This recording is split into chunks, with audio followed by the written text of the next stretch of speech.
Question ने बोला एक टीवी टावर है, हमने कहा दिख रहा है, और stands vertically on the bank of a canal, मतलब एक कैनाल समझते हो, नहर के तट मतलब कोने पर, एक कोने पर एक टीवी टावर है नहर की। अब कहा गया from a point on the other bank, ये एक नहर है, इसके इस कोने पर टीवी टावर है, और इस तरफ वाला जो बैंक है, किनारा है, वहां से जब मैंने टीवी टावर के टॉप को देखा, ऐसा बोल रहा है वो, from a point on the other bank directly opposite to the tower, the angle of elevation of the top of tower is 60 degree. ठीक है, from another point 20 metre away from this point, the line joining this point to the foot of the tower,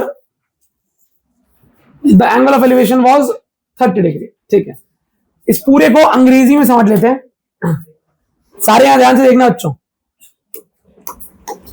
ये देख रहे हो BC, यहां पर एक नदी बह रही है, ऐसे मान लो, बीसी के बीच में ये जो बी वाला किनारा है और जो सी वाला किनारा है, इसके बीच में कोई पानी का सोर्स बह रहा है, और बी वाले किनारे पर लगा हुआ है टीवी टावर, और सी वाले किनारे से खड़े होके जब मैंने टीवी टावर को देखा तो कितना एंगल ऑफ एलिवेशन आया, 60 डिग्री। मार्क भी कर रखा है, हाँ ना बोलो, मार्क कर रखा है 60 डिग्री। सही है, यहां तक कह रहा है from a point on the opposite bank, एक किनारे पर ये है, ऑपोजिट किनारे पर खड़े होकर मैंने अगर टावर के टॉप को देखा तो एंगल ऑफ एलिवेशन कितना आया, 60 डिग्री। ठीक है, इसके बाद कह रहा है from another point 20 metre away from this point, इस पॉइंट से 20 मीटर दूर पीछे चला गया, भाग के 20 मीटर पीछे भाग के गया, किस लाइन के अलोंग, इसी लाइन के अलोंग, सीधे सिधाई में। तो जब मैं सिधाई में इसी लाइन के अलोंग पीछे भाग के गया और वहां से मैंने टावर के टॉप को देखा तो एंगल ऑफ एलिवेशन कितना आया, 30 डिग्री। हाँ ना बोलो, from another point 20 metre away from this point on the line joining this point to the foot of the tower, इस पॉइंट को टावर के पैरों से ज्वाइन करने वाली लाइन की सिधाई में जब मैं 20 मीटर गया तो फिर the angle of elevation of the tower is 30 degree. Find the height of the tower and the width of the canal, canal की विड्थ यही है ना, इतनी सी बीसी, इस कैनाल की विड्थ को क्या मान लो,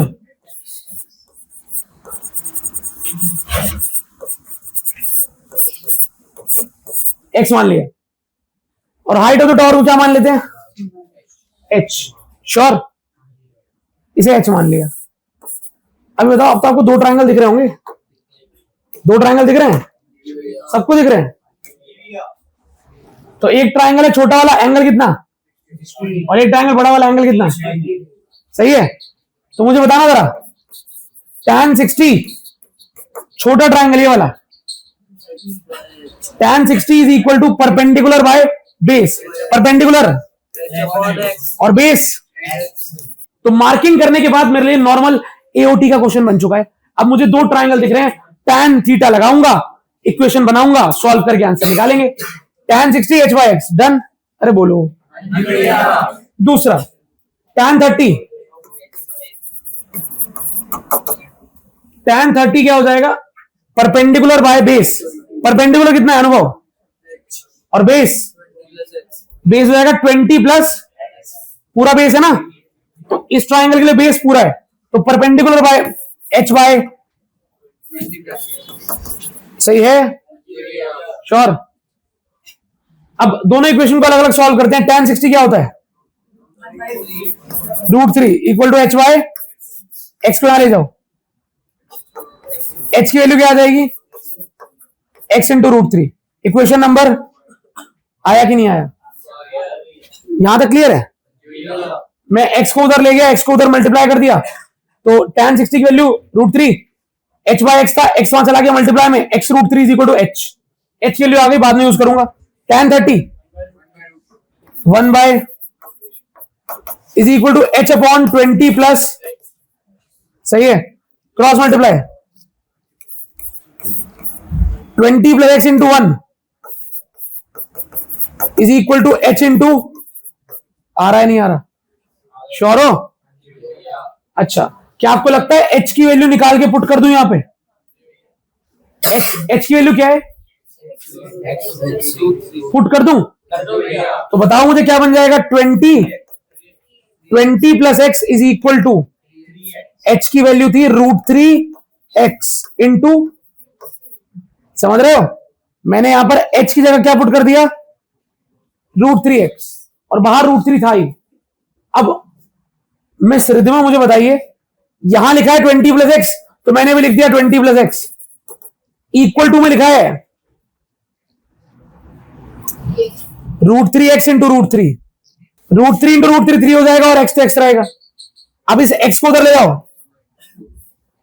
क्या बनेगा?